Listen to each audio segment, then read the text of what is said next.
Hello, everybody. We're getting started soon. There's Mike Minotti's voice, I believe. Mike, talk. That's what he sounds like. Got an accent now. No, I'm telling Mike to talk. Yeah, but I think now he's doing a thing where he's not gonna, because I said he was. You got me. It's funny to not do what you're told to do. Yeah, absolutely. Yeah.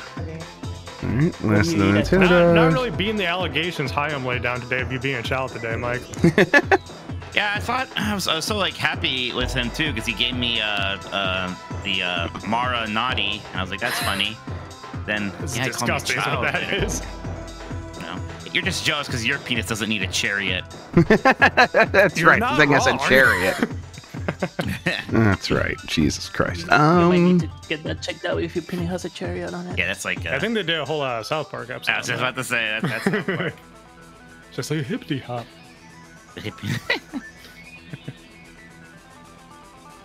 Why should I worry?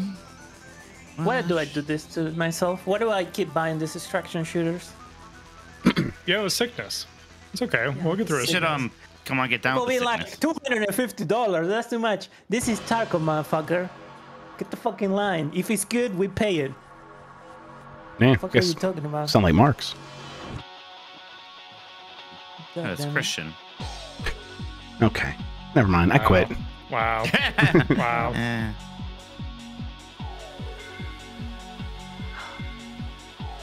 I want to play Tarkov. Okay, I am, I believe, pretty close to good here. I think I have to tweet and we have to test the music, but other than that, I believe we're good. So let me tweet real quick and then we'll How's do the the music. rundown? I did the rundown. Do you like it? It looked robust. So yeah, Yeah, robot. because I didn't look that close. Let's see. Somebody added more. Oh no. Yeah, me. Why, Mike? Joy-Cons use electromagnetic suctions. That's the only news that should be on the. Because it has the word suction in it. Yeah. Yeah, there's no metal in your penis. Well, some people have metal in their penises. Maybe it'll jerk them off. I don't know. Cool. I did stop myself from saying I would inject metal into my penis on the show. So pretty proud of myself. Yeah, I knew. I'm not gonna call him a friend. I knew somebody who had like one weird raw in his penis, and he showed everybody. Cool. I mean, listen. Now, Those are Mike, I'm stupid. obliged to ask. Is it the poop No, it's not city? Poop City. Yeah, okay. No, it's not Poop City. The people want to know, you know? Like, someone's gonna I ask. know. Okay. Everybody mispronounces Vandal and it's killed. Vandal. Vandal? Yeah, that's how you would say it in English. Vandal. It's Vandal. not Arts? specifically a Spanish word, is it? Vandal, it is. Talk about vandal. Like vandals. Yeah, like Thieves. vandalism. Yeah. But if we have an English word for it, ism. Yeah, but just- is I'm it sure, not I'm just sure an it's English word at pronounced that point? differently there, but we pronounce it as like vandal here. We're Americans, goddammit, we pronounce it the way we want to pronounce Yeah, it. oh yeah, it's an American thing. We're the only ones that pronounce some words differently. Also, Fuck counterpoint. Americans. Yeah, that's literally what Americans do. that's the basis of the country, boy. Yeah, right. That's how we got started. Of course, we're gonna do whatever we want. Goddamn America. Yeah. This is Go fucking win more exciting. wars and then come back. All right. Wow. Slow blow.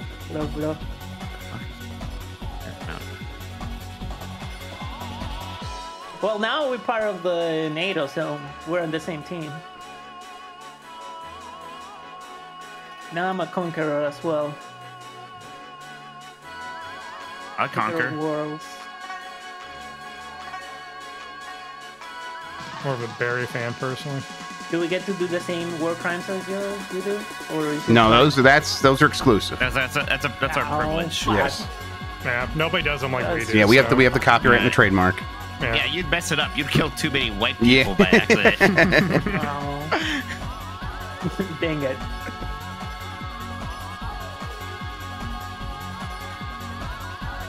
All right, sorry. That's there's the tweet. You're not forgiven. There is. Where's the music? It's getting turned on now. There's that. There's that. You guys weren't here in Gamma, right? No. Okay. No. Good to know. Hey, you guys hear me? Yep, I hear There we Start go. cheering now. Yep. All right. Yeah, let's get this over with. All right. I think we are good. I think we're Are you good. good, Mike? Mikey, good. Okay. All right, Mike, let's I'm gonna fucking start this Count shit. us in and let's do this. So we are starting in 5, 4, 3. Hey, you guys hear me? Start cheering now. Yeah, let's get this over with. Yeah.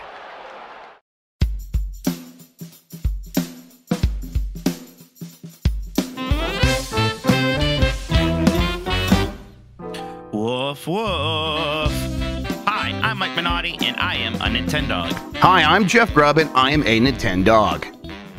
And this is, we are the last of the Nintendo. It is also the last Nintendo, but we're the last of the Nintendo. Started thinking about something I'll try to speak. Today, Bad Switch idea. 2 rumors are back. Final Fantasy Maker Square Enix is canceling something. And Endless Ocean Luminous has gotten reviews, and everyone's been waiting for that one, I'm sure. Jeff, how's it going? How you doing, buddy? Yeah, pretty good. I'm doing well. I was realizing when we were starting the show, I like our intro. I like Wario telling people to clap. That's the energy I always want to bring to a podcast. Fucking get excited for these guys that are about to talk about video games. It's good. It's good. Early on, some people thought it was a little long, and I was like, "Don't worry, you're gonna learn to love it." And then they did. The outro, I think everyone agrees with me. Then what's with this cruise and blast thing? That's okay though, Jeff. That's an old argument that we don't have to have again. No, sure. I'll run a poll and we'll see what happens because you know me, I love confrontation. So yes, very much so. Well, there's a fucking bug. Yep. So I'm like that flies tacky. Oh, okay. Let's talk about that. Tick on Emmy's leg last week. Tick on her sock tonight. Oh no. Tick on my shorts.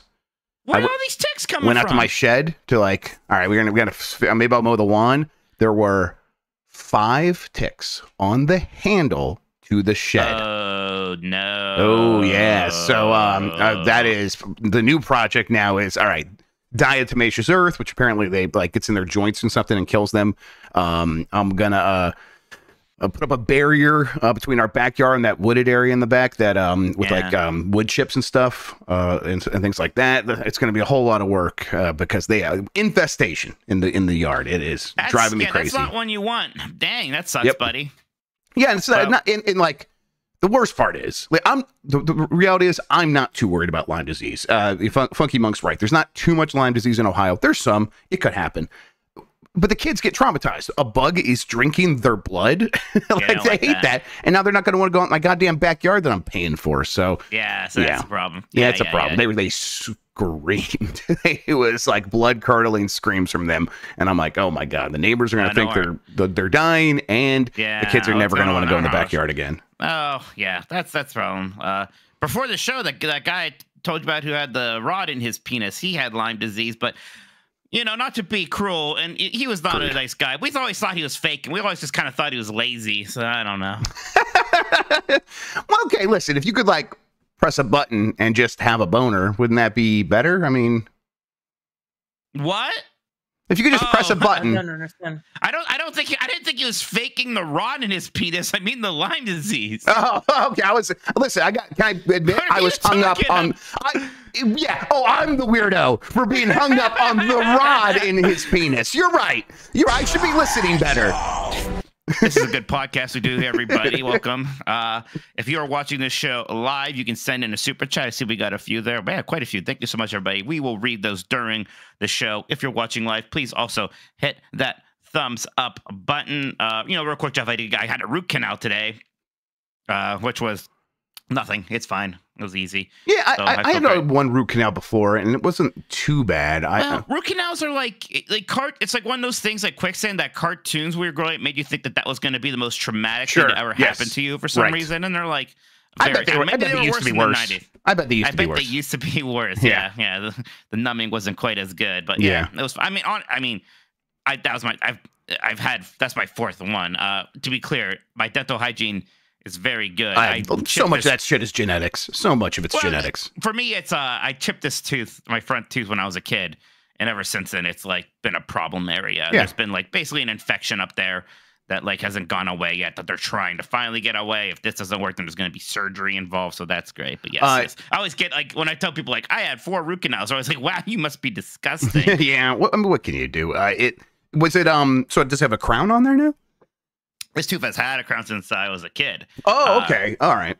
But the root was still in there. Okay. Wow. The root was in. Well, the root had been cleaned before. This one has had a root canal before. Then the other 2 also. So yeah, as a whole, I'm an old hat at these things now.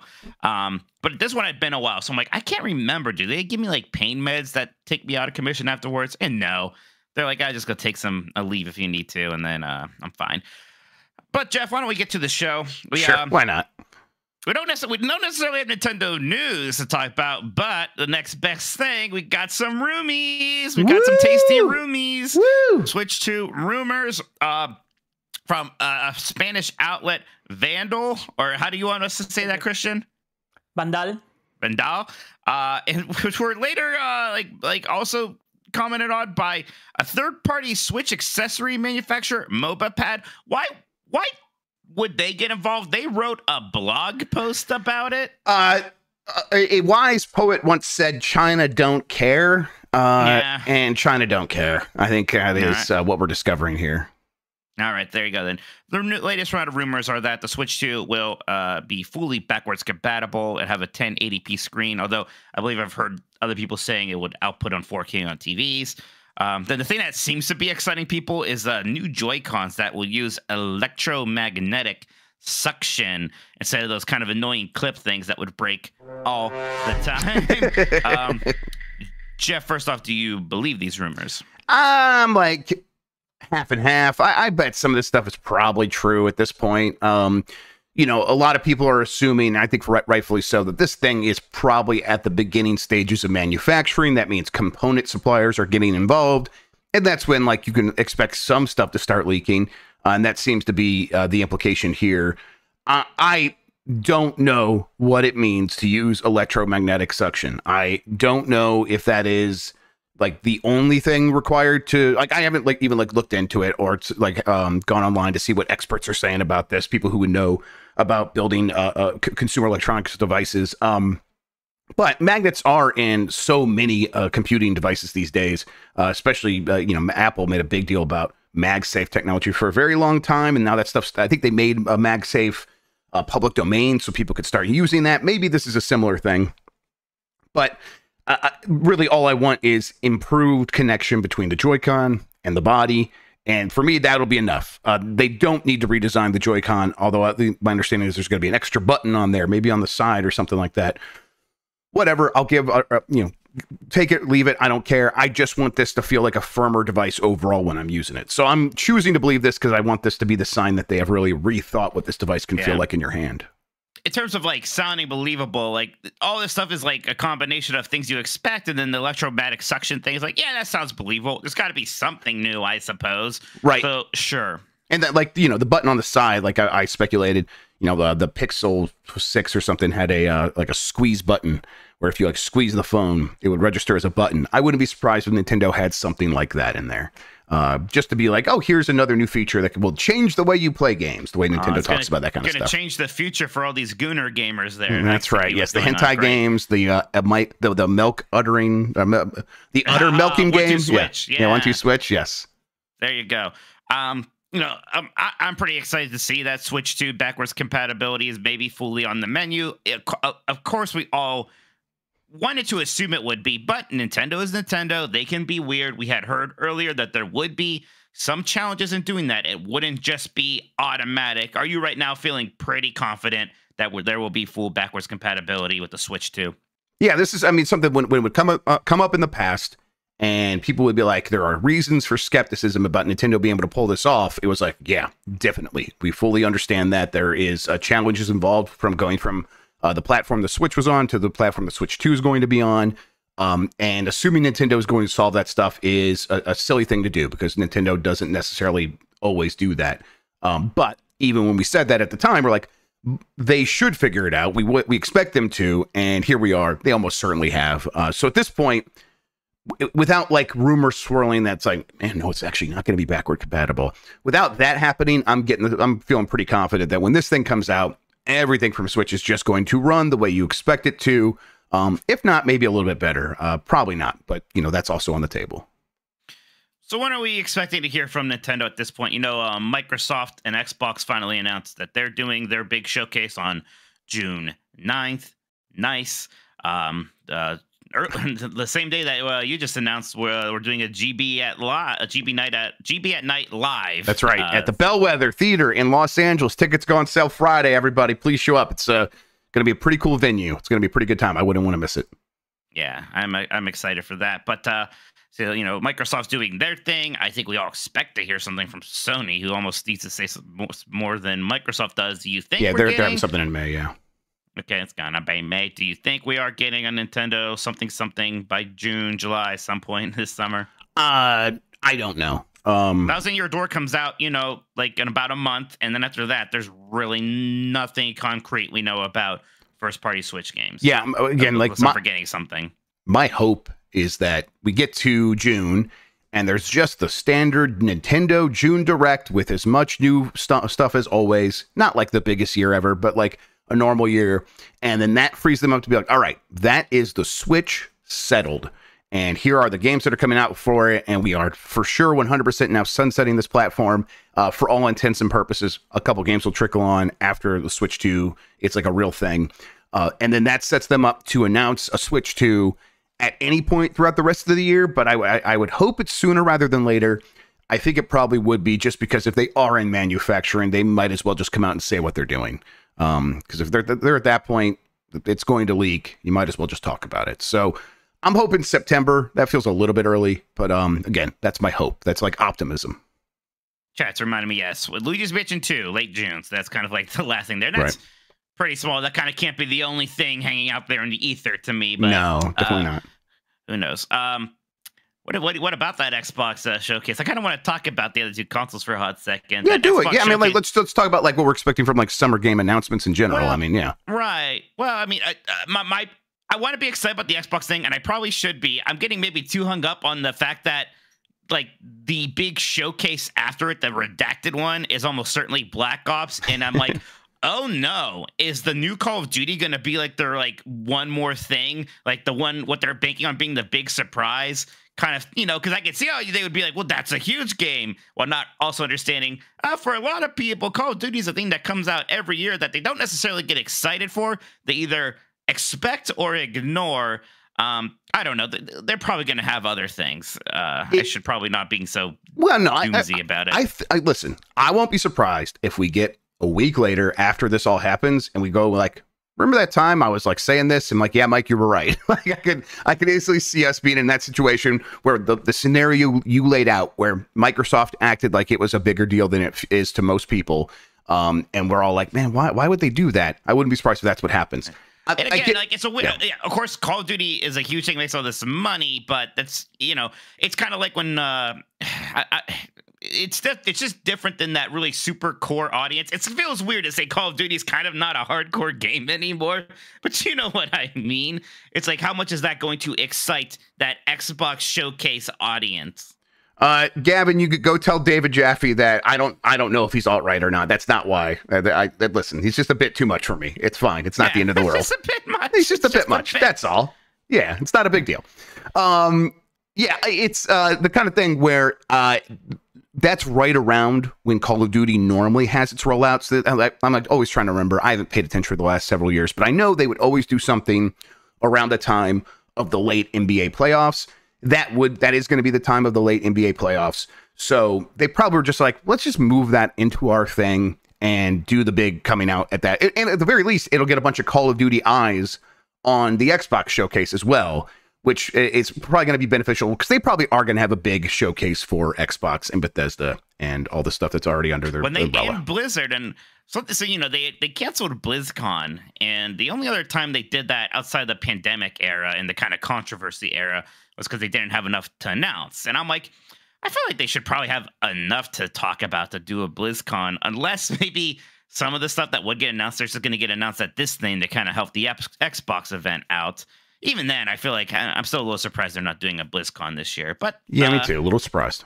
But like, maybe like something like the next big Diablo class, the first new Diablo class gets announced at this thing instead of at a BlizzCon. True. And maybe, Yeah, maybe the timing actually just works out better because maybe it's coming out before November. I don't know. And it's the kind of thing where it's like, I think they probably made the decision not to have a BlizzCon this year before the tide turned a little bit on WoW and everything else. So it's probably too difficult to get one of those spun up at the last minute. Right. Is the new COD on Game Pass, you think? This new, whatever they're doing? If the deal is fully up with PlayStation, yes, there could be some like lagging effects there. That I just haven't thought through. My assumption is once we get to like past that threshold, yes, it'll be on Game Pass. It is incredible to me that not only is like, look, this is me thing. I know people like Call of Duty. Not only is just like Call of Duty stagnant, but now we have like the sub series in Call of Duty that I'm like, bitch, this again. Yeah, Black Ops 7 or whatever. Like, my God. Yeah, I'm like, I have no excitement for Black Ops. And I know for a lot of people, Black Ops was their favorite. Black Ops 1 or 2, I don't remember. But for me, by that time, I was already like, all right, yeah, I get it. And so the fact that they're returning to that well again, obviously. I mean, they're calling it the Redacted Direct. Is that really what the name of it is? I think they're just being cute because, it's because Call of Duty was more Cold War originally. There's Black Ops is like, famous to have like stuff. Black Ops. Yeah, right. Oh, yeah, there was like all kinds of stuff like redacted in the materials for those games before. I get what they're going for. It's just, it's a little silly. I don't know. We'll see. Overall though, Mike, I'm excited as we stand right now for Sony and Microsoft to come out and maybe feel like they want to re-jumpstart this generation, which feels like for like all the great games we've had, it does feel like it's sputtering in some ways. I don't know why I feel that way, but it does. It feels weird. Well, I mean, we're on like year 4, and that's usually when I feel like we kept kind of waiting for it to like really get going, and it kind of never did. And we know the culprit. It's because these games are getting too big and too expensive and too long to make. It takes forever. I mean, we're at this weird part where it's like, hey, is Naughty Dog going to release an original game on the PlayStation 5 ever? And like that's money on it. That's Naughty Dog. Yep. That's like their premier studio. And again, I know like things grew, but they put 4 games out on the PlayStation 3. How does it get from within 2 generations from 4 to 0? And I know they made a couple remasters / remakes, and that's nice, but exponential growth is a real bitch. It really is the kind of thing where it's like, okay, these games are exponentially bigger than they were before. So now games that took 2-3 years take 6 years, 7 years, more than that. It's wild. You talked about this a bit, just about Fallout. Like, how can we get a new Fallout going, right? Like that more than anything has to be the big challenge here. It can't be like, oh, we got to make these games look even better and like 8K or whatever. No, it's got to be finding ways to streamline. I don't know if streamline's the word. Yeah, we don't know what it means. We got to find a way to be able to make games in 3 to 4 years again and have them be big deals still. I don't know what that feels like. I don't know what tools are involved. If you want to call things AI and do it, I don't know. But something has to give there because it obviously can't go on. It can't possibly get worse, right? We can't let it go we can't get to a point where like we get like one game from a studio every 10 years. That just isn't going to be sustainable. Yep. So the people got to work on that. The other thing is we got like the whole Xbox versus PlayStation thing and Nintendo doing its own thing but kind of waiting. I mean, you saw kind of funny sort of changing their sort of formatting. Like they used to have PlayStation and Xbox specific shows, and they just recently, we're getting rid of those. There's not enough to talk about for just those 2 things specifically anymore. And it's a change that's like smart, and everybody's welcoming it. But it also seems like emblematic of the kind of changing times, doesn't it? Right, and it feels like like when I do look, this is a Nintendo specific show, but I agree with you that they're kind of doing their own thing, so it can exist on its own. There's a lot more legacy stuff there with Nintendo to talk about, and people are interested in that. Whereas if you're doing a PlayStation show, I don't know how many of the PS fanboys actually want to hear about Jumping Flash 2. Well, I mean, we know what those PlayStation and Xbox shows turn into. The ones that are, quote unquote successful. It is the argument, the list wars. Every week, it's the same conversation, and it is about how the other platform is doing dumb stuff and failing. And it's like, if And you're not before in people that, get mad, Jeff, it doesn't mean all of those kinds of shows, obviously. right? And like, I get. Listen, if you're passionate about that stuff, whatever. It's just like at a certain point, that stuff has got to have diminishing returns. Although it does work. People do watch and listen to those stuff. People like to fight. So I think if you're trying to build something for the long term future, kind of looking at and being like, the Xbox and PlayStation look nearly identical. Really, when you have like a wide view of it. So what are we really even talking about here? Yeah. So I don't know. I just thought that was really interesting. It was a smart thing to do on Kind of Funny, but again, it's like, yeah, what I mean, and their Xbox show, they had some big gets last year. They had you and Phil Spencer, things like that. That's right. And then it's like, yeah, but there's just like, what are you going to talk about? Like the 3 games they release every year? Like, what are you going to do? And like the one company is that stuff's coming out on the other's console anyway. So yeah, it's difficult. All right, Jeff. Next thing here, Square Enix is taking a $140 million hit in content abandonment losses as it revises its game pipeline. It announced this to investors today. This was via IGN. I found this. Basically, it's like, yeah, we're thinking the way we're doing certain games, and they used a phrase here. They want to be more selective and focused in the allocation development resources as a result of the close examination of its development pipeline. So it's taking this big loss. Jeff, first I want you to soothe me that this will not specifically impact Final Fantasy IX Remake. Oh no, that's fucked. I'm sorry. No, I'm just joking. No. Just joking. I have no idea. If I were to guess what's happening here, I would think it is, let's stop taking chances on other stuff and double down on Final Fantasy. Now, it's a little bit harder to really understand that argument if you think Final Fantasy VII Rebirth, quote unquote, underperformed. But at the same time, they have had recent successes with Final Fantasy, regardless of whatever Rebirth has done. Like, throw that out. Let's not consider that. They've clearly had successes with that franchise in the last 10 years. They probably are like, that's still the safest bet of anything. I think Final Fantasy IX Remake is probably safe. You're talking about the Octopath Travelers and such, isn't it? It's talking about the Octopath Travelers. Yeah. They did talk before about how they wanted to focus more on certain games, and it was kind of like specifically about DioField Chronicles. And maybe this is looking at things like, did you know a new Saga game came out?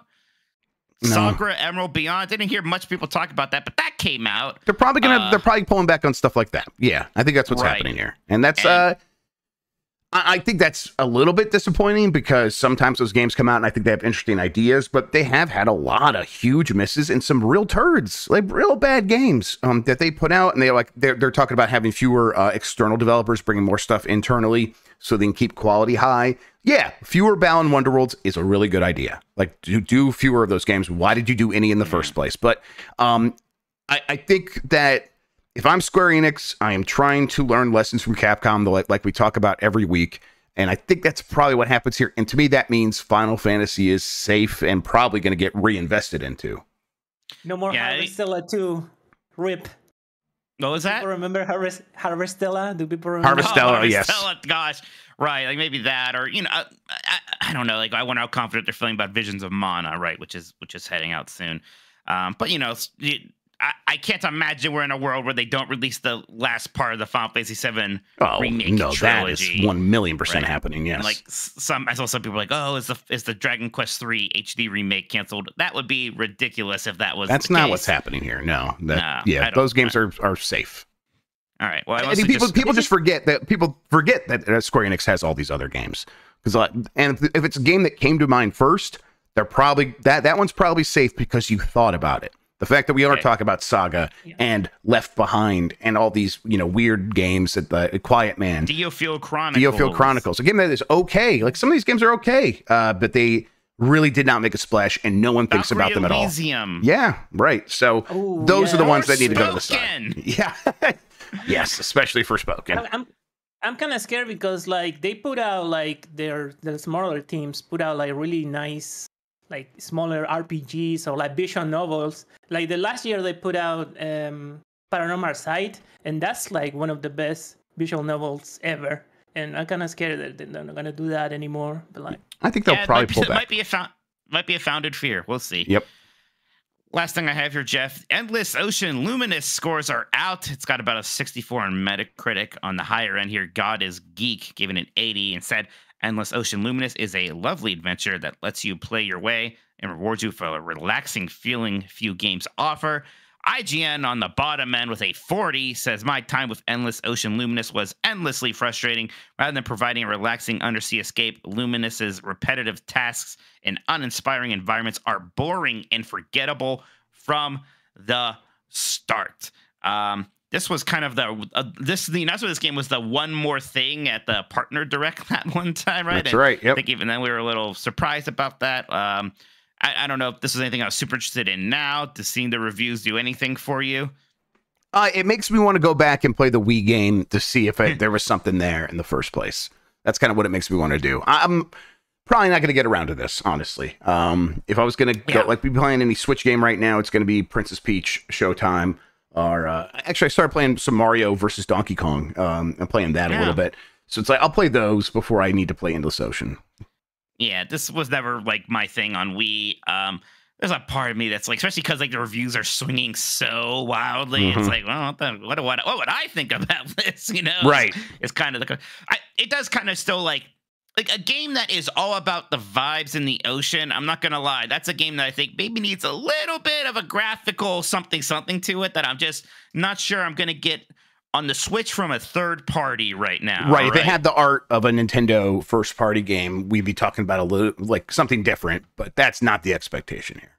Right. So we'll see. It's something I might be curious to watch other people play and check out the vibe. I'm not sure if I'm going to check it out myself. Yeah, I haven't been getting codes from Nintendo for the last little bit. So if this like showed up, I would definitely try it. But yeah, at the moment, probably not going to drop the money on it. I'm good. Yeah, no, curious if I hear it. No, yeah, I get codes when the games come out sometimes, but not before. Nintendo jail.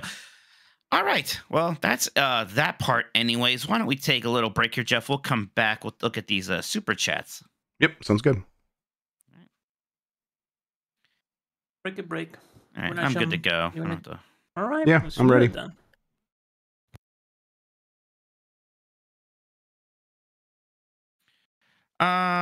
Okay, I'll guess back in. Sorry, I got a DM. Somebody I think is going to sell me a vintage 1982 Figment doll. Oh, cool! You should taunt Bacalar with it. Oh, absolutely. Good. Woo! I'm gonna say. There's one card. Does Vintage Figment have access to Bailey's secret Discord? All right, let's get back to it. And we're back. Jeff, would you like to read the super chats? And if you don't like to, you have to do it anyways. Yeah, all right, fine. Let's see here. Let's start with Sako Soroxo. No, I'm sorry. Actually, you know what? I'm going to get to you in a second. I was not scrolled all the way up. Let's do Big Fresh 37, who says, will Nintendo apply a cute name to the new Joy-Con gimmicks like they did for their haptic feedback in the Switch? HD Suction, perhaps? P.S. Cap Toad. They'll pretend it's magic. Yes, they will. About magic, yeah. But is there any kind of turn of phrase with magic they can do a Joy or Con or controller? Magic suck. The magic suck. There you go, Jeff. Cool. Let's trademark that. We'll be rich. They'll have to pay us. They'll have to pay us for that. Yeah, absolutely. But I did look into the price to get GameMess.com because Sean shamed me for having a .net, and it was $2,500, $2,500. And I'm not going to pay that. No. Brian Miller says, what's that? I say you a cheapskate. Brian Miller says, I'm playing 4 games right now, and you guys have influenced me to play every single one. Balatro, Final Fantasy VII Remake, Final Fantasy XIV, and Pentiment. Hell yeah. Those are some good games. But you should be playing Mini Shoot Adventures. Yeah, go get Mini Shoot Adventures. Let's go. Oh, it's real good. It's real good. It's not on Switch yet. It better be soon because I just want more people to play it. It's a perfect fit for the Switch, though. It's a perfect Switch game. It makes so much sense on there. Brian Miller's back. It says, just finished A Realm Reborn and halfway through Final Fantasy VII Remake. Also neat to see the connections between Balatro and Pentiment with titles like Baron and Jester. Yeah, absolutely. There you go. You're getting into the good stuff with Heavensward now, then, my friend. You have fun with that. Brian Miller once again, and the cherry on top is these are my first Final Fantasy games. It was cool to Oh. experience beating the first boss in yeah. in A Realm Reborn and realizing it's the fire summon in Final Fantasy VII. So it's Yeah. Ifrit. Yep, it's Ifrit. That Yeah. fucker's everywhere. He Yep. shows up all. Yeah, if you He's so cool. yeah, if you do the Final Fantasy 16 event, you fight a different Ifrit that's going on in there right now. Ifrit's all over the Yeah. place. Yeah, Brian, this He's is the kind of- beginning of your relationship with Ifrit. Yes. I think Ifrit's the first summon I do. He's not my favorite, but he's like the Wolverine of summons. You know, Yeah. like he's the first one I Yes, think oh my of. God. You're selling the money with that one. Yeah, right. Exactly. All right. KB Esquire says, I hate deck building games, or at least I thought I did until I tried Balatro. Then I got Midnight Suns, and oops, I love it. And then there's Marvel Snap. Have either of you ignored a genre, but then discovered you were wrong? My opinion here, like specifically with the card game genre, is it's not really a genre. It is a mechanic that could be deployed in any number of ways. And anytime someone's like, "Oh, I don't like cards in video games," I think they're wrong. I don't believe them. Like what does Midnight Suns and Hearthstone actually have in common, Right, like and gameplay wise? It's a mental barrier. There, I think people are imagining something else is happening with the cards, and they're not getting over that hump, and not realizing it's just another different abstraction than any other way of interacting with powers in a video game. It's just, yeah. And I don't believe you if you tell me you don't like cards in video games. I think you just haven't had the right one. When I was a teenager, up for a while, I thought I didn't like Western style RPGs.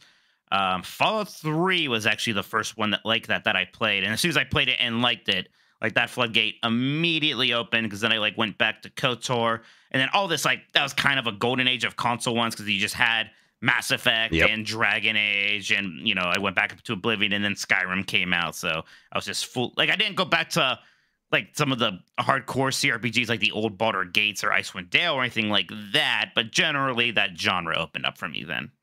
Thank you for that super chat, KB. Thank you. L. Grug says, can Jeff explain rap music to Mike so I can hear Mike's reaction to the new Kendrick disc on Drake? Maybe call Jan to explain rap to Jeff first. Yeah, listen, I know rap. I've listened to Hamilton. I know rap. Ooh, boy. I love Hamilton, but don't say that. Don't say that out loud Don't say anymore. that. Thomas, that was a gonna get real nice shit on the declaration. Welcome to the present. We're running a real And nation. there's like Would you 2 or like to 3 rap join us? songs We're staying in mellow, doing Hamilton. whatever the hell it is you do in Monticello. Okay, there he goes. That'll get me Oh my cred. God. Oh yeah, you got the street cred. That's right. I barely understand what's happening in this thing. I know that they're beefing. I know that they are beefing, and that they're putting out diss tracks. I haven't really listened to any of them. I haven't really been paying Do that much people attention. think it's cool when they do that? It sounds kind of lame to me. I think it's cool. I think it's cool and lame. I think it's both. I think It's both things. It's both. I think people like how silly it is, and I think they're also playing it up. Like I think it's like a little bit like pro Oh wrestling. yeah, they were 100% playing it out. Right. It depends on the bars, though. Sure. If the bars are bad, it's just like lame. Right. All right. From Adam GC. Yo, Topspin is back and it rules. That's the 20th super chat from Adam GC. Thank you so Thank much. you. Yeah, maybe we should check out this Topspin thing. I played it this morning a little bit. Oh, I do like them bringing things like Topspin back. I mean, I hate to be like, I want this specific golf thing instead, but sure, it'd be cool if Sega brought back Virtua Tennis. I mean, yeah, I love Virtua Tennis. That would be fantastic. But Topspin felt real good. It's got a timing little thing that happens that looks like active reload. So if you get it just right, your hit is better, and I like that. It was difficult. We need to make a Zendaya joke now. We did on Bombcast earlier, and I haven't seen Challengers, so it took me a second to realize what was happening. I heard. All I know is that there's something with a threesome. I don't know if there's actually a threesome or if it's a joke about a specific type of tennis match. Maybe both. I think it's like an Maybe E2 Mama Tambien. Did you ever see that movie? No. Never mind. Christian, you ever I seen know it, E2 Mama Tambien?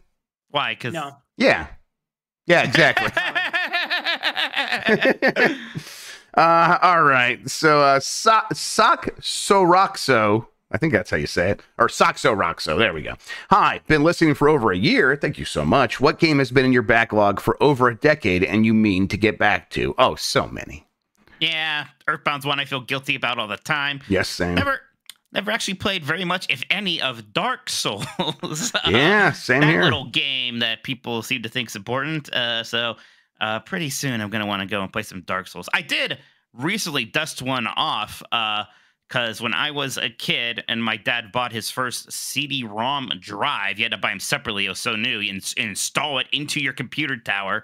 It came with King's Quest VI. which, you know, so an early CD game because it had like the voice acting and stuff like that on that version. And we played it a bunch when we were kids, but it was a bit beyond us. There's no game facts that we do of at that time. So we kind of fumbled around and thought it was neat. But this weekend I had a copy of it on GOG. I put it in Scum VM, started playing it, and I just played through that whole thing over the course of 8 hours. It was a lot of fun, and it felt really good, like specifically this game from my childhood, finally playing through the whole thing and beating it. That was that was cool that you were able to get that done. I haven't the one that like always pops in mind is Stalker. I want to play the Stalker games. Sure. Things like that. Fallout New Vegas. I never played that, and I'm doing that now. So, and I'm gonna stick with that game. It's been a lot of fun. There's things I even like don't even think about till last second. Like, oh yeah, they're played like Police Monster Snatcher. Sure. They used to do that. Sometimes there's all sorts of things. That's so like many. the good thing about like liking old games. Like even with these droughts, and even if it gets worse, I'm like, well, I'll be okay. Right. Like, exactly. I got things to so play. much to play. Yes. I'll absolutely. be fine. Like it might not be good for the industry or for like you, but I'll be fine. All right, let's see here. Allie Miracle says, a Monkey Ball Battle Royale coming out. Gaming is saved. Oh, also watched Knuckles. There's a heavy Sonic 06 references in episode 4. Let Dan know. Yes, we will send in the Sonic 06 expert, and I'm sure he'll get every single reference. I think it was Firehair. No, somebody already sent me a screen cap, might have been Firehair, of him wearing his hat for the first time. So I think I'm good on that series now. I've heard great things about it. Yeah, the Knuckles show. The one thing I remember reading early on when the reviews were coming out, it's like there's barely any Knuckles in. I'm like, what the fuck are you talking about? What does that mean? Yeah. I mean, I guess it's expensive to put a CG character in every scene. guess so. But Ted manages it.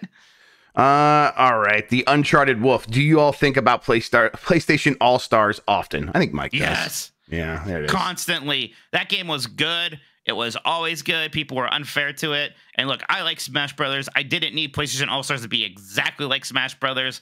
I thought what it was doing was really neat. It had a cool cast. It had great DLC characters. We got Cat from Gravity Rush. Zeus was a boring choice, but whatever. I wish we lived in a world where we were like getting a PlayStation All-Stars Battle Royale 3 right now. Another bad name. Even though, gosh, people are so bad at names. Even Mini Shoot Adventures, which I love. What the hell's that name? Why is there a random apostrophe? So someone explained it to me. It's a miniature shooter adventures, and so they're shortening shooter to shoot, and so they're putting the apostrophe for like a shortened word. It doesn't work well. You're right. No, my job should just be to help people name things. Actually, Yeah. I think I'm good at it. Well, I think Like you're the show, very good that's at being like, Nintendo. that's a dumb name. You would be really good Yeah. at that. I'll be good at putting other people down. Yes, 100%. Absolutely. Yes, Good by judgment but you're zone. right. Usually you're right. Usually early on when you're like, that's a dumb name. I'm like, he was right. That is a dumb name, Yeah. and I never really changed my opinion. So, all right. Let's see. Anthony says China don't care. Absolutely, that's right, Anthony. Curry Douglas says, hello, Beef and Cheddar Boys. With the Switch 2 on the horizon, I recently bought a Switch Lite. I love the form factor of the Lite. Do we get a Lite 2? I hope so. I hope we get like I hope that the two formats are an OLED big boy model that is the real Switch, and then a Lite right at launch. That would be fantastic for me. I would get both. I'm sure they'll release some kind of light version eventually. That did very well for them. I remember there was a pretty big boost when the original Light came out. It was I mean, a it's the pretty thing hot they can go with item. Pokemon, right? The Pokemon is still, they view that as a handheld game. Love So Pokemon. yeah. And a lot of people loved getting that, especially for like even younger children, right? Because it was like, oh, they're not going to lose the Joy-Cons or whatever. Yep, I just fixed my Switch Lite. I replaced the joysticks on both sides, and that was a process, but it wasn't too bad. And Emmy's been playing with that thing nonstop now. So. Did you do that to like try to get your Switch back a bit? Was that the? No, it was to get the kids to stop fighting over my Switch. So now they each have a Switch, and I don't. So yeah, that's where we're at. Slippery Moose Cake says, how does Jeff feel looking like Mick Foley 2024? Love it. Cool. It's a beautiful man. I'm totally embracing it. Donnie Reese says, can third party fill the Switch lineup this fall? Not fully. Maybe. Listen, if an indie game pops out of nowhere on the Switch and it plays great on the Switch, that'll be great. But I don't think anything's going to really hold up that lineup in any real way other than a big Nintendo game. And that doesn't seem likely. It's going to be a little bit light. I think if anything, yeah, it's going to be indies and these ports / remasters, maybe remakes. That's going to kind of keep things going. I don't know about like, I don't know if like Capcom's got something that's coming specifically for the Switch that's going to be amazing on there. Yeah, Monster Hunter Wilds. What's the name of the new one? That's not coming out this year, right? Right, Yeah, it's not coming out Wilds. this year, and it wouldn't come to the Switch one. right? Yeah. No way. So No way. okay, let's see here. Connell Wood says Mr. Vagina Bones Wild Ride. I can't believe Vagina Bones Discourse is back. It was astounding, and I was pretty ecstatic because it was like I knew they were going to find something to be upset about in this game, and here we are. God, these losers. Pizza Logic 4477 says, "Hi, Jeff 64 and New Motion Plus Mike. What colors would you like to see a Switch 2 launch with? Personally, I would love the GameCube indigo color. Yeah, I'd be down for that. I want clear plastic. That's what I want."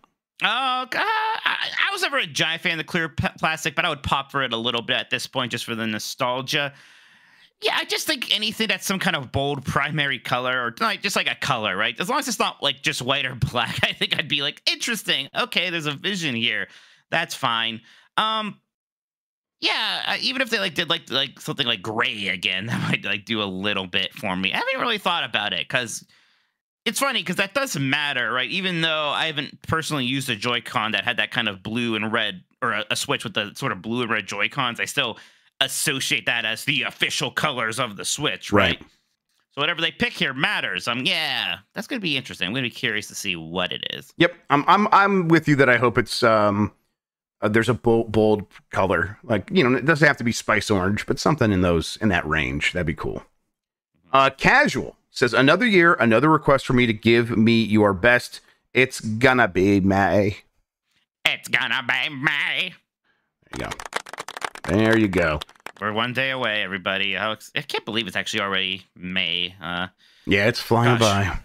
Yeah, but even before Summer Game Fest, I got to go out to LA like a couple weeks earlier for a GamesBeat conference. Yeah. I think we're going to be reunited with Warren Spector there. I'm going to be very excited to go up to him and be like, "I made you ride Space Mountain with me." And he'll be like, "Mike, I've never stopped thinking about that moment." Yeah, it was. I know exactly who for you you. It was Tuesday. For me, it was the most important day of my life. Exactly. You get it. Super chats are through, I believe. Mike, this is fully back to you. Okay, why don't we just jump right into our mailbag? We got a few things there. We'll take a break at some point here. Sounds good. All right, everybody. So, I've been told to read both of these two. No, I got some other ones first. Chaos Buckaroo says, "Howdy, fellas. Looks like Endless Ocean is not going to become a fan favorite. What do y'all think will go down as the most forgotten Nintendo published Switch game?" Did they publish like Everyone 1-2 Switch? That was them. Published by? I think that's published by them. That's probably going to be amongst those most forgotten ones, but that one is like so wild. It's it seems notorious. like people might bring it up. Like Yeah. Snipper Clips is maybe going to be a little bit more. But Snipper Clips is a launch game, so I think even that has a little bit of benefit. There's something there in the middle that we're not thinking of for this reason. A Good Job that was published by Nintendo. I think about Good Job a lot because it's a good game. Oh, Good Job's a good one, yeah, but I do forget about it. Garage Game, whatever was that? That was them, right? Game Builder Garage. That'll definitely be a lot of like weird games that are on the Switch that you forgot about videos. Yeah, exactly. So that's interesting. Evil Janet says, "If Nintendo had an Amazon show for an IP that hasn't had a new game in over 10 years and hopes to drive up sales, it would clearly be Mario Kart," right? That's funny.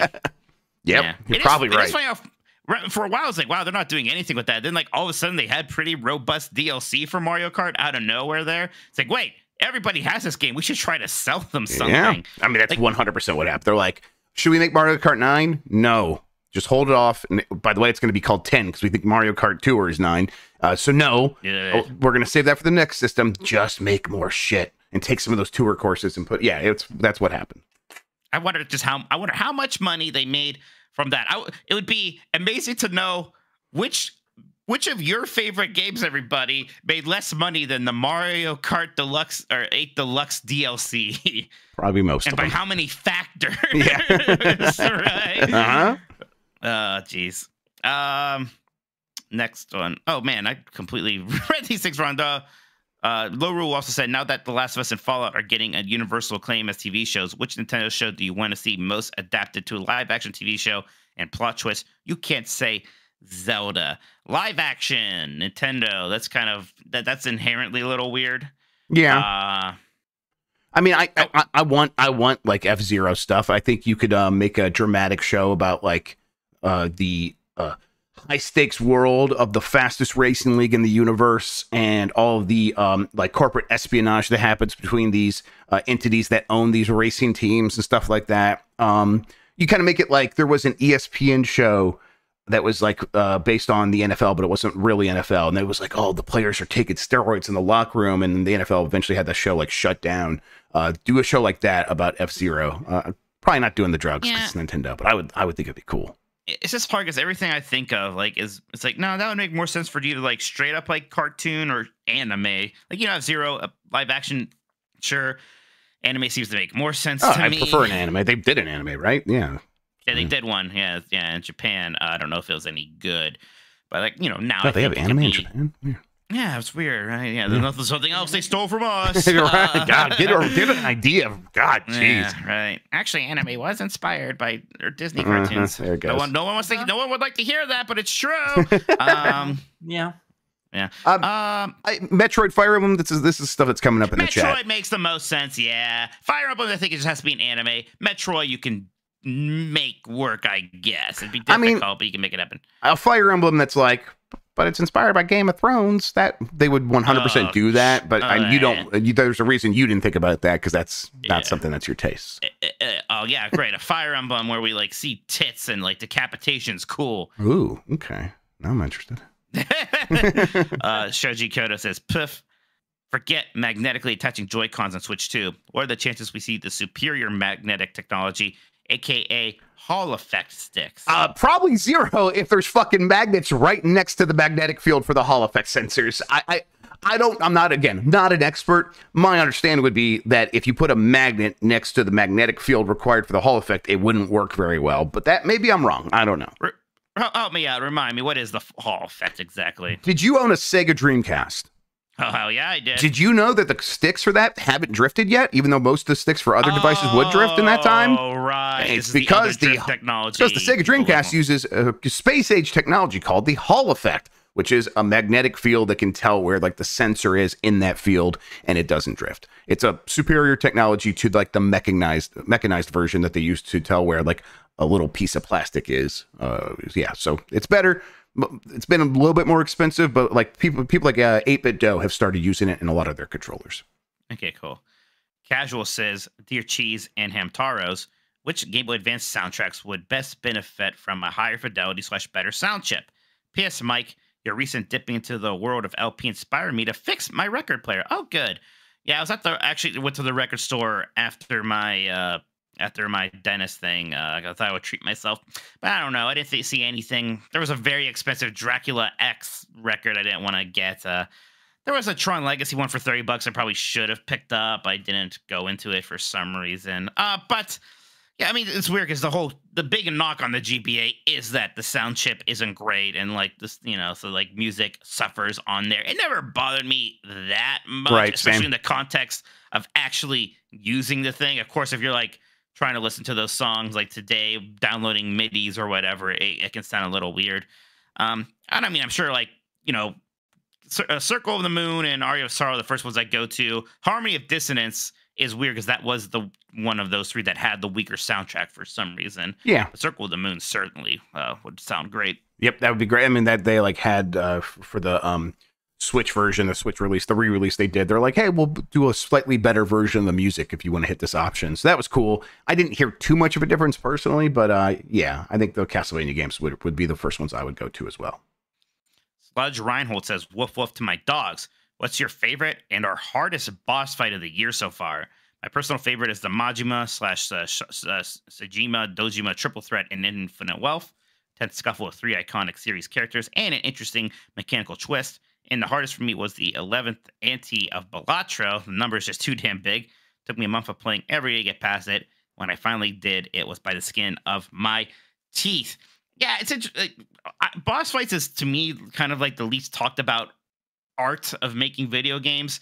I think it's incredibly important, and not enough people really seem to understand it. So I always appreciate a very well done boss fight. In Prince of Persia: Lost Crown, the last boss fight was fine. It was actually the second to last one. Second to last one was the best. Yeah. When you kind of fought like the old king on like the top of the mountain, that was the really good boss fight to me. So that was one from this year that I think I've probably enjoyed the most. Rebirth did have a lot of very good boss fights. I thought the final one actually, in all of its stages, and there are many of them, was pretty cool. And I'm kind of there's like the main side quest leads up to a boss fight that I'm looking forward to. Again, don't want to give any spoilers there, but I'm excited for that. Yeah, mine would be that Prince of Persia one as well. The final boss fight in Like a Dragon Infinite Wealth was very difficult, but that was more like, I should have been grinding levels kind of difficult. And then, not too many other standouts in terms of boss fights this year. The Persona 3 Reload final boss fight was kind of weird for me because, again, I don't know if the game was just easier if I have gotten too good at Persona, but it was pretty easy. It's a very long fight because he's kind of like, the gimmick is he's going through all the arcana and you have to kind of beat him down every time. But like, I don't know, I was just very strong at that point, even without necessarily trying to grind or anything like that. So I got through that pretty quickly. Jeff, why don't we take a break? We'll get him back. We'll do the rest of these and talk about some other things. How's it sound? Sounds good. Yeah, that first time you fight a dragon in Dragon Dogma, that shit pretty fucking cool as fuck. Yeah. I can just get back to it. Yeah, I think I'm ready. Yeah, I'm good. You ready? All right. And we're back. We got some more questions in our mailbag here. We are dogs. We chased the mailman away. Woof, it's woof. okay. But we got enough of these letters out of him before he fled. Riz Racer. Oh, excuse me. That makes me think, Jeff, actually, about Ridge Racer. It's been a little bit. I know you've gone a little quiet, actually. Like, how's the investigation into the future of the Ridge Racer franchise going? Let me just I'm gonna check my sources real quick here. Let's see if there's anything coming in. Okay, nothing we can confirm yet, but listen, it's out there. I have a question. Let's turn this around on you. Have you gotten any Ridge Racer record albums for your record player? No, I haven't seen any yet. The thing is, I actually already got the really nice CDs of the was the 20th anniversary edition of Ridge Racer Type 4. If I saw an LP of a Ridge Racer soundtrack, I would pick it up immediately, but I'm not going to go online and find some used one that costs $100 or something necessarily. And then that reminds me, I forwarded you an email about a cool new music or video game record. So check that out. It's in your VentureBeat email. Okay, cool. Thank you. All right. But wait, yeah. So the actual letter here says, "Hey, Mike and Jeff, question for Jeff. Rank these things from most to least likely to exist, okay? Sasquatch, a new Ridge Racer game, and Penny, Mike's dog." All right. Well, Sasquatch is number one. Most likely to exist. Most likely to exist. Sure. No. Okay. It goes. Okay. Sasquatch, least likely to exist. Then Penny. Then a new Ridge Racer game. Take that how you will. Okay. Wow. So not at all, because Penny's not real. So no. Carlos Lopes. Sounds like ropes. It's not Lopez, it's Lopes. Oh my gosh, all these years, Carlos. I'm so sorry. Oh, hey. Thank you for letting me know. Please remind me when I get it wrong again in the future. Carlos Lopes says, "I travel to South America often. Console penetration is abysmal down there. The consoles are way too expensive and streaming isn't really an option. Barring some paradigm shift that makes first world countries buy more consoles, video games are done growing in developed countries, it seems. That leaves developing nations as the only real place to grow the user base, but cost is a huge barrier. Do you see the consoles ever becoming affordable for developing nations? If not, this industry will certainly stagnate without new revenue, right? With so many people playing mobile because they already own a phone, can you see Windows on ARM becoming similar for AAA? Cheap Windows PCs on ARM with decent onboard graphics could really sell well, even in developing countries. My question, for gaming to reach the masses and grow, does the console need to die?" It is a big question, Jeff, because if you're making consoles and you're thinking about growth, you have to look at emerging markets. And yet so many of these, they just don't have that history of consoles that allows to. I mean, and even yeah, go ahead. No, you go ahead. I was going to say, it's worse than that. It's like those countries have massive tariffs against consoles. So, the thing with when we were passing a bunch of tariffs in the last couple of years was like, oh, Mexico's going to pay for all of that. We know that's not how it goes. The country where the tariffs get passed, the price for that product is either increased or they just stop importing that product and they get it from somewhere else. And it's what's happened for decades now, especially in places like Brazil. where it's like, hey, there's like massive tariffs, so a new PlayStation cost the equivalent of like $1,700. Now you can get around that by making the devices in those countries. That is also deeply cost prohibitive, and that juice is not worth the squeeze.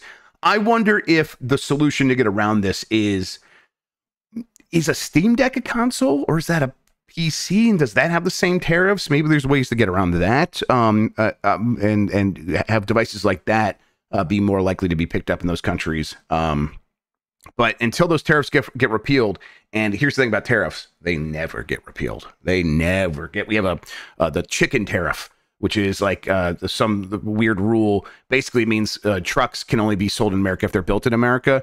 And that's been here since like the 1920s. And it's the reason the F-150 is still the best-selling truck in America. They never go away, no matter what. It's too politically damaging for a person to be like, and we're going to hurt the corporations in our country and help them and make their stuff more affordable. So those things are very unlikely to change. So yeah, I think the growth needs to come from PCs, cheap Windows PCs on ARM. Carlos Lopes, that sounds like a promising possibility. Yeah, it's just another, seems like almost an insurmountable challenge that consoles are going to be facing in the future here. Yep. And yeah, it's weird because like in South America, like, Brazil, like, I think about Brazil video games. I think about how much they loved the Sega Master System for so long and how it was that big hit over there. So like, there was an appetite for consoles at one point. And the BRICS countries, Brazil, Russia, India, China, these are places that are growing in a vast number of ways, but it's just not some easy flip the switch on solution. You got to build bespoke industries in all these countries, and that's a big hill to climb. Jump Matt says, do you think the Switch 2 could be delayed to fall 2025? There are reports that Nintendo isn't sure when it will launch, and I don't know if Nintendo would release in Q2 or Q3 if it misses Q1. If it missed Q1, I don't think they can suddenly just go, well, let's just wait till Christmas now. I think it's still a matter of when's as soon as we can get it out, because we gotta get it out there at some point here. You're probably right. That would be surprised. That would be pretty surprising all the way to, again, we're like looking at scraps for the future here already right now, thinking about Q1. I just can't imagine. I think if a Mario game is ready, it doesn't matter. It comes out when it's ready. If the Mario game continues to be like, well, we could use the extra time, I think maybe they would wait till the holiday. I think in that situation where they already gave it a little bit of room, I think maybe they're like, look, we're gonna have to go without the Mario game. Maybe. I think that's still a possibility for sure, but it's I think you're probably right. We already have Metroid Prime 4. It's fine. Yeah, we'll see. Sorry, was there anything else I didn't mean to cut you off there? I just thought that was a very funny thing to scream at. No, you're right. It was definitely very funny. No, I think this thing's coming out in Q1. I think we're probably not. There's not much to worry about here. Dr. Ryan says, what's the sexiest Pikmin and why? The Rock one, because he gets me, Rock! And I'll let you fill in the rest. Yeah, he's right. Yeah, sure. Ali Miracle says, hear me out. Animal Crossing Muso/Warriors is the only way Mr. Rossetti can get his dues, taking out all the cheating villagers. Hey, that would be more interesting to me than doing like another Zelda one. Yeah, please don't do another Zelda one or another Fire Emblem one. Yes. Let's get weird with the Muso games. Yeah. Do Mother. Let's get a Mother Muso. Mother Muso. Rolls off the tongue, actually. Rusty's Real Deal Muso. I love it. Weedsman says, hey, yo, dogs, what was the last year your PC had a disk drive? Do you still have a functional PC with a disk drive? Man, I do not. It's been a while, Jeff, since I've had a disk drive, I think. I have an external USB disk drive for like rare occasions. I've used it like twice in the last couple of years, maybe, but I have used it. But now I haven't had one built into my PCs since I really started building PCs again in like 2014, 2015. And I never had a disk drive on any of those devices. See, it's funny because I was just talking about like, I remember like getting that first disk drive for my dad's PC, and now it's like gone full circle. Like, I don't have that anymore. What would you even need that for? I have no idea. Yep, I mean, I remember burning CDs off of Napster. Or what? Come on. Yep. Encyclopedia, the what was it, Encarta or whatever, and Rebel Strike, the Star Wars game. Yeah, just those early CD games were great on PC, and those are the things I played early on. But very quickly, I was just like, no, we'll just download stuff. Crouching Boomer Hidden Zoomer says, hey, beefy cheddar boys, Super Magfest just announced their convention dates and theming, and it's regrettably Sonic the Hedgehog OCs. what brought in this dark future. Man, it's a lot that they're not just like Sonic the Hedgehog. The theme is specifically everybody's OCs for Sonic. Like, that's a lot even for me. I'm like, that's all right. I think I understand what this means. What is Super Magfest, though? Oh, Magfest is that's a gaming convention. It's a fan convention that I think originally had a big focus on music, but just became pretty general gaming stuff. I've always wanted to check one out. So kind of like a PAX, but I think even more quote unquote grassrootsy. But I'm not sure. I've never been to one, but it's a convention. Okay. Yeah, And Rebel apparently it's gonna Assault. be Thank you, Mikey O'Leary. That's what I was thinking of. Yes, Rebel Assault. It's gonna be Sonic OC themed. Yeah, all right then. I mean, I want to see pictures, and if it was close, I would go. But you should take the pictures ourselves and go there. All right, fine. Well, let's see, where is it? They just announced the convention names. I'm going to find out. We're at a Super Magfest. Maybe it's in Cleveland for all we fucking know, right? All right, if it's in Cleveland, I'll definitely go. Yeah. Super Magfest is no, they already had the one in January. There we go. Yeah, it's going to be in January next year. That's right. It's always in January. Let's see. Their dates. Oh, they have a fun Metroid Prime theme. Where the fuck is it? Look, it's a video. I have to scroll through the fucking thing, and there's a bunch of Sonic OCs eating chili dogs. Okay, well, if there's also- gonna be chili dogs, now I'm interested. This video is actually kind of incredible. I'm not gonna lie. Check it out. Actually, that's great. I actually don't see a city name, so sorry. Dougman says they think it's in Maryland. That sounds plausible. DC, the DC Okay. area. Okay. The DC area. That's fun. Yeah, Maryland. I Okay. can maybe thank you, justify everybody. that. Yeah, I thought I would pull that up faster. Trust me, I also hate it too when people start Googling things on podcasts and it takes forever, so I'm sorry. I'm a bad person. National Harbor MD. What is that? Maryland. That's, yeah. Maryland. Okay. Yep. I like watching the musical 1776 about the Declaration of Independence. I do and too now when they because of say- you. Yeah, and they say Maryland and that, the guys like John Hancock's very specifically like Maryland. Yes. And I kind of have that stuck in my head, and I was like, oh, that's right. That is what it's actually called, Maryland. John Hancock. John Hancock. I saw his old house in Boston. I walked by it on my way to Cheers. Yeah, well, where his old house was, anyways. He was all over in Boston. I got 3 months of Apple TV Plus and that Ben Franklin show with Michael Douglas. Yeah, I'm like very close to watching that. You know, I'm a mark for that shit. Yeah, let me know if it's any good. If you I will. do. I'll let you know. Yes, definitely.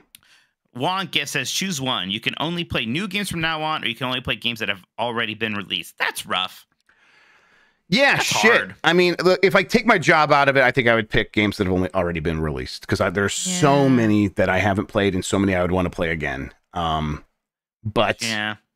That's really tough. That's really hard. Yeah, that's a no-win scenario. I think playing it safe is just saying the games that are already out, Right. that you know, right? So I'd probably do that, but it'd suck. Be a big I wouldn't bummer. like it. Nope. Always Be Clothing says, Dear Jeff, White Noise Grub, and maybe Mike Minotti, what are you looking forward to in LA now that you've announced the June 9th GB live show at the Bellwether? Tickets on sale this Friday. I mean, I believe we're trying to get a bunch of us to go to Disneyland together. Guess what I'm looking forward to. I'm also looking forward to that, though. To be fair, although I'm and apparently I'm going to Disney World later this year too. Now that planning is happening, so excited. But no, that Disneyland thing that we did last time was really fun. It's really stuck with me, so I'm happy that we're making this happen again. And then just like a few hours we were able to squeeze that in. So. Exactly. So yeah, we're going to try to make a big long day of it, but we'll see. And then Korean barbecue, maybe we do something like that again. We'll see. Cool. Always Be. Oh no, excuse me. That was Always Be Clothing. Brightfish says, when you guys are in LA, you got to go to Dan Sung Sa. It's a dimly lit Koreatown pub that Bourdain once featured on one of his shows, and everything on the menu is so. I think I remember that episode. That was like one of the early episodes of one of his newer shows. After he did like the big show, and that place looked amazing. Well, it's the big Yes, show. yes. When Bourdain and the Big Show had their travel show, I would have watched that. That would have fucking owned. Remember Big Show had a sitcom on the WWE network or something for a second? Yeah, I do remember that. Remember when he would like text people or DM people during like Monday Night Raw talking about Destiny? I remember that too. No, I don't remember. That's funny. That's a thing. One time runner up, Get Wrecked Nerd Beefhammer says, who is the most evil person in games media and why is it Ben Hansen? Ben Hansen has supervillain energy, but I don't think he's actually in any way evil. Like, I think he's got it. No. Like, if he were evil, I think he would have the capacity to take over the world. It's like we're lucky he isn't. Yeah. I mean, is it not Dan Reichert? Is Dan evil or is he chaotic? I guess he's chaotic. He's pretty evil. He's pretty evil. Yeah. He did send me a fucking game scent.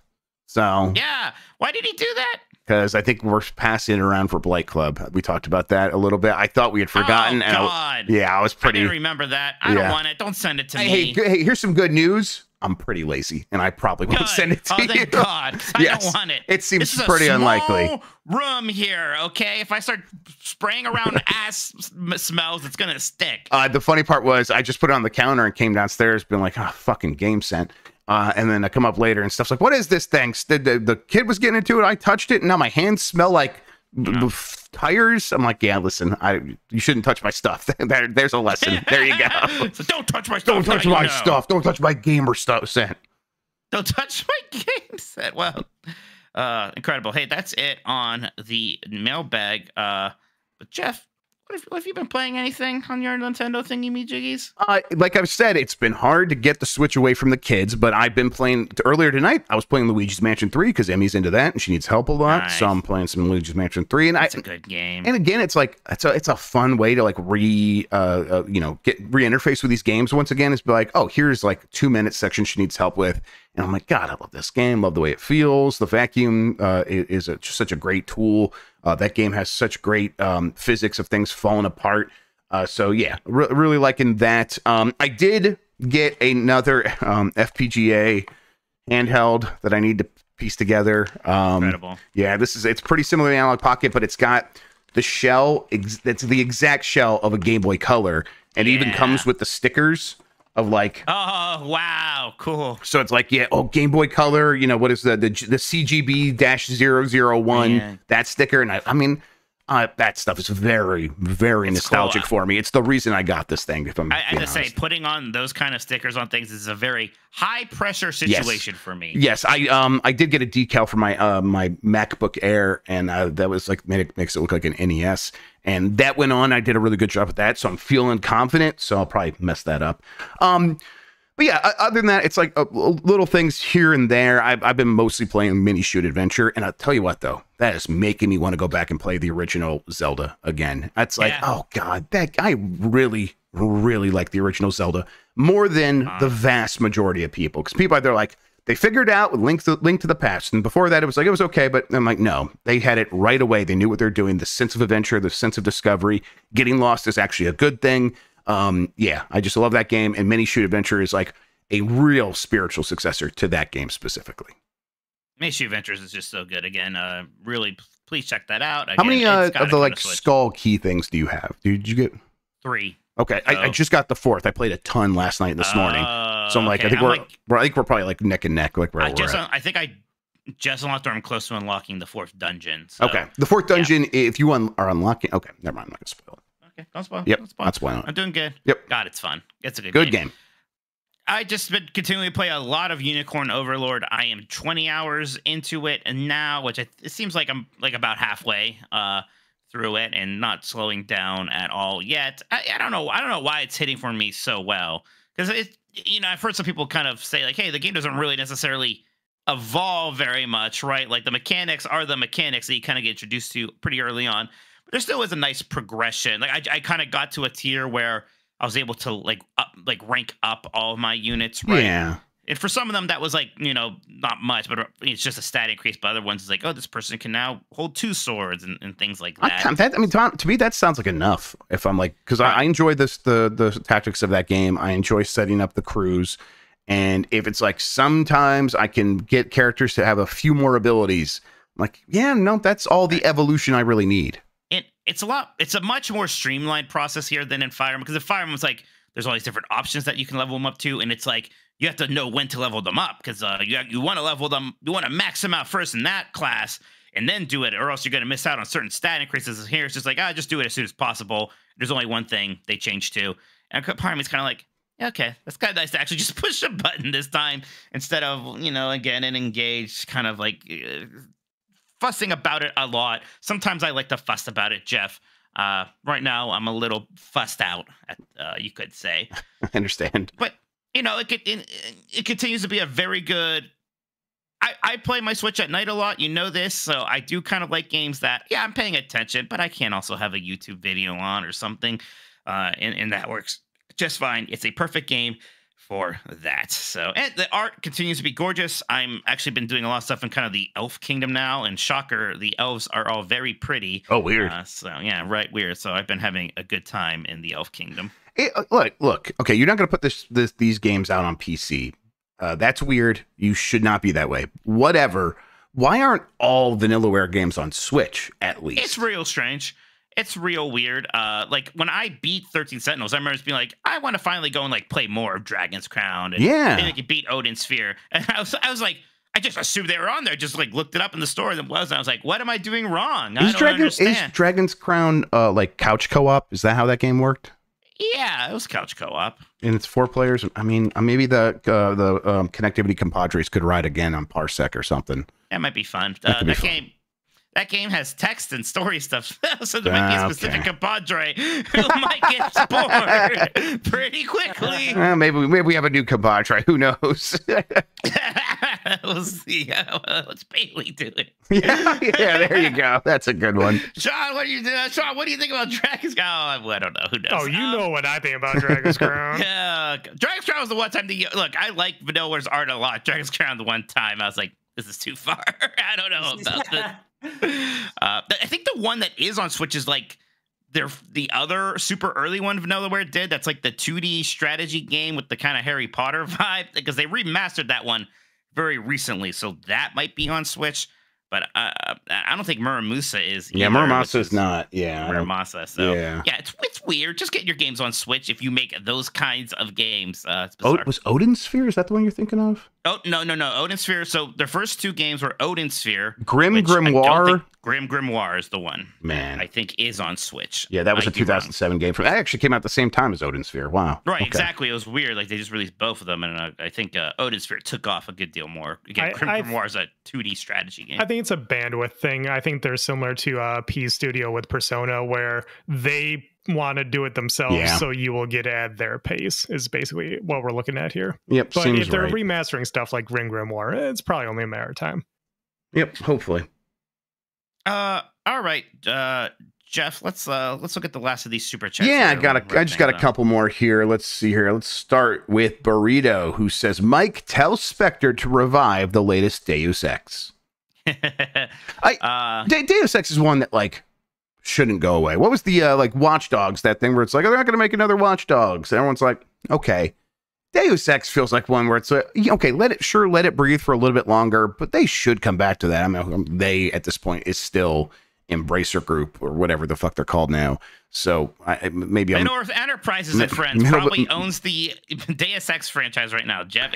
It is one of the friends of Middle-earth at the moment. Yes, one of the friends of Middle-earth. They should treat it like a friend and get it back to making that. But they did just cancel that project, so that stinks. Yeah, it's too bad because that the Human Revolution was great, as big deal. Then Mankind Divided, I don't know if it was timing or what. It just didn't seem to make a splash.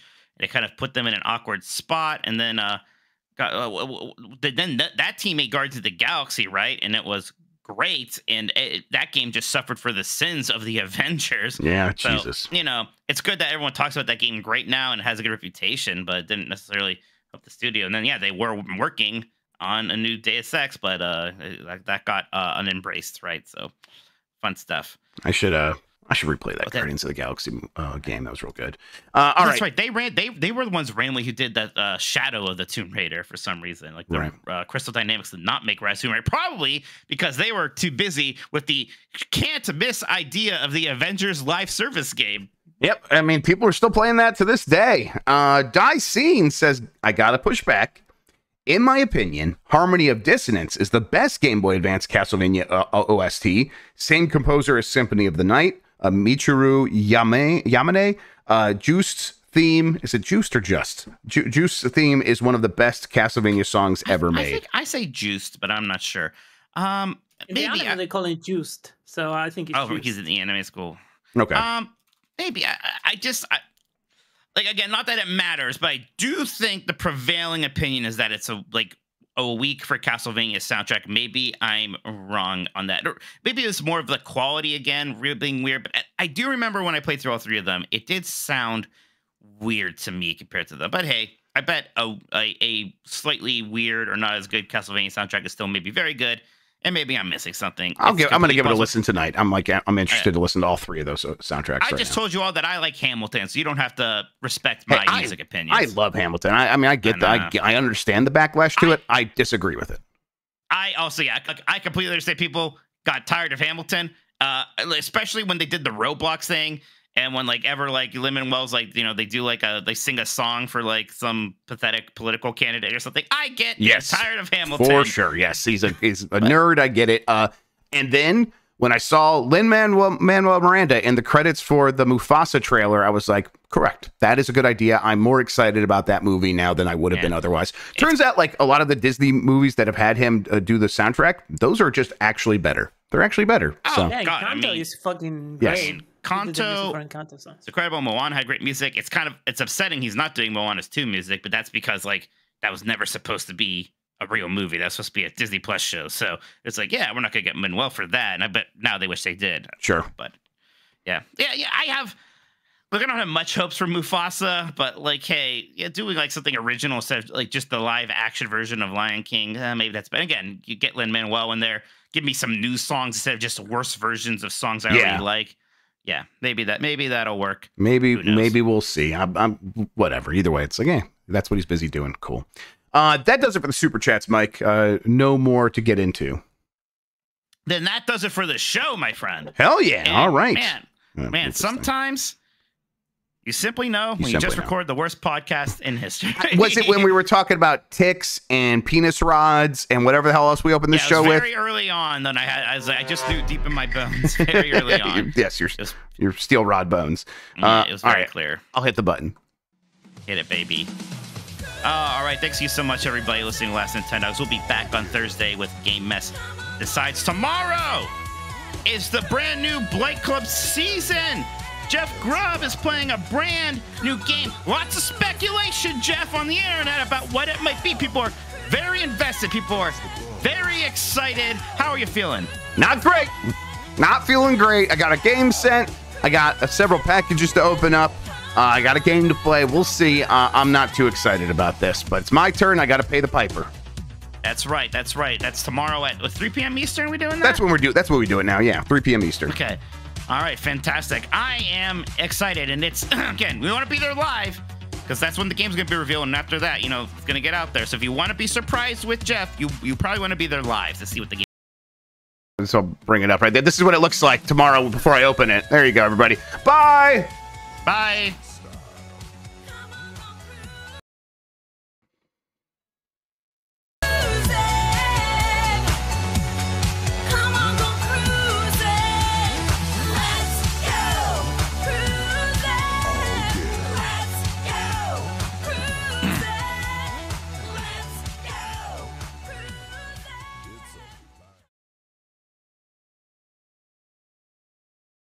You beat it. Most people are beating it right now. It took me 11 and a half hours to beat it. Yes, I beat it. Electro suck.